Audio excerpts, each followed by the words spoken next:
நேற்றைய தினம் நடைபெற்ற உலக முதலீட்டாளர்கள் மாநாட்டில் எந்த ஒரு அடிப்படை வசதியும் இல்லை என்று கூறி திமுகவினரிடம் முதலீட்டாளர்கள் வாக்குவாதம் செய்துள்ளனர்.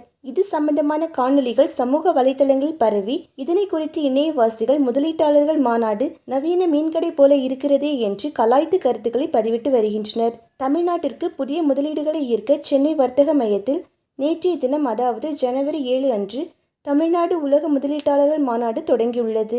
2 நாட்கள் நடக்கும் இந்த மாநாட்டை முதலமைச்சர் மு.க.ஸ்டாலின் அவர்கள் தொடங்கி வைத்துள்ளார். இச்சூழ்நிலையில் இன்டர்நெட் வசதி இல்லாததால் நுழைவு பாஸ் வாங்க முடியவில்லை, உள்ளே செல்லக்கூட சரியான ஏற்பாடுகளை திமுகவினர் செய்யவில்லை என்று கூறி முதலீட்டாளர்கள் திமுகவினரிடம் வாக்குவாதத்தில் ஈடுபட்டுள்ளனர். திமுகவினர் ஏற்பாடுகள் செய்தால் இப்படித்தான் பாதிக்கு பாதியாக அனைத்தும் இருக்கும் என்று பலரும் கருத்துக்களை பகிர்ந்து வருகின்றனர். முதலீட்டாளர்கள் மாநாட்டை முறையாக நடைபெறுவதற்கான ஏற்பாடுகளை செய்வதற்கு கூட திமுகவினரால் இயலவில்லை என்றும், புதிய முதலீட்டாளர்களை ஈர்க்க தமிழ்நாடு அரசு பல்வேறு நடவடிக்கைகளை எடுத்து வருவதாக திமுகவினர் கூறி வரும் நிலையில், அதை முறையாக எந்தவித இடைஞ்சலும் இல்லாமல் செய்ய வேண்டும் என்ற அக்கறை இல்லாமல் அலட்சியமாக இருப்பதற்கு இந்த நிகழ்வே சாட்சி என்றும் எதிர்க்கட்சியர் கடும் விமர்சனங்களை முன்வைத்து வருவதும் கவனிக்கத்தக்கது.